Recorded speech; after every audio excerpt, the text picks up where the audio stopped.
嗱，以後要注意啦，啱啱買翻屋企嘅豬肉啊，唔好直接擺落冰箱啦，咁樣做係錯㗎。多咗呢一步啊，就算擺1年都唔會壞，仲會保持好新鮮嘅狀態。今日咧，我將呢個方法分享俾大家，真係好實用㗎。平時大家保存豬肉咧，可能都係攞個膠袋一包咧，直接係擺落冰箱㗎啦。咁樣嘅豬肉唔單止容易流失水分啦，仲會滋生細菌，上面咧仲會結霜嘅。解凍之後，豬肉冇晒彈性，仲有冰箱有一陣怪味嘅。我同大家分享一個好方法啊，用呢個方法保存啲豬肉啊，就算擺1年都唔會壞，口感咧同新鮮嘅係一樣嘅。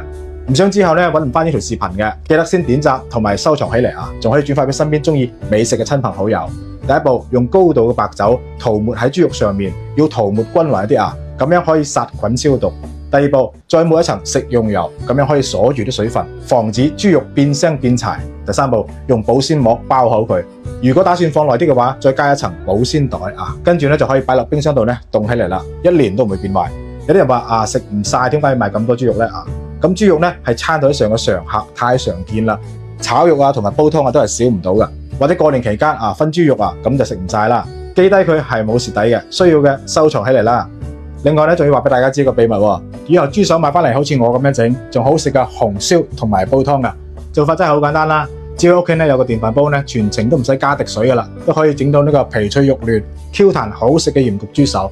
就算屋企冇乜點食肉嘅細路仔啊，睇見都會多扒2碗飯。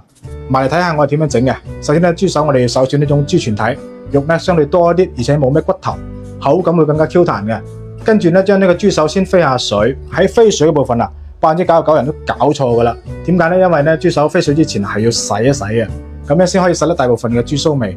將豬手裝喺個大盤入邊，加入1匙羹嘅食鹽同埋白醋，然後咧倒入呢個唔使錢嘅豬肝水，浸佢15分鐘。咁一浸嘅好處啊，唔單止可以將豬手肉質軟化啦，仲可以將豬手入邊啲血水啊，同埋啲污糟邋遢嘢全部洗出嚟。呢個係豬手冇腥味嘅關鍵。記住啊，呢個位置都要清洗一次啊，好多豬毛都匿埋喺度噶。咁我老婆都成日話我每日喺度拍視頻，揾個點紅心人都冇啊。今日呢個視頻咧，你就幫我點翻一個啦，等我喺佢面前揮翻一次。洗好個豬手咧，就可以落飛水啦啊！記住係凍水落鑊，加入呢個去腥3件套、薑片、蔥段、少少嘅廣東米酒。水滾之後，將呢個浮泡全部撇乾淨，再將豬手撈出嚟，用溫水清洗多一次啊！千祈記住，唔好用凍水，一冷一熱咧就會變得係硬崩崩，點煮都煮唔爛噶啦。跟住攞個碟仔出嚟，加少少嘅豉油、少少蠔油，好食關鍵就係加呢個五指毛桃鹽焗粉啦啊！佢係精選嘅五指毛桃研磨成粉嘅，經過我哋粵菜大廚10幾度嘅工藝啊，調製而成，好啱我哋廣東人口味噶啦。然後咧倒入1匙羹嘅食用油啦，攪拌撈勻佢啊，將呢個料汁啊全部倒喺呢個豬手入邊，用你哋發財手快速咁樣撈勻佢啊，然後俾佢醃製30分鐘入味。趁呢個時間咧，就喺電飯煲咧掃一層花生油，再加入薑片同埋蔥段，防止佢燶底。將醃好嘅豬手啊，一嚿一嚿咁放喺呢個電飯煲裏邊啊，剩低啲醃料汁啊，記得啊都要放晒落去啊，一齊淋落去啊，冚翻個蓋啊，撳翻個煮飯掣，大概50分鐘咧就有得食啦。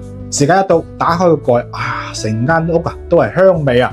咁樣整起嚟嘅鹽焗豬手，帶有一陣椰子嘅清香，皮脆肉嫩，鹹香入味，睇見都流晒口水嘅。學識咗就要記得翻屋企做起身啦〜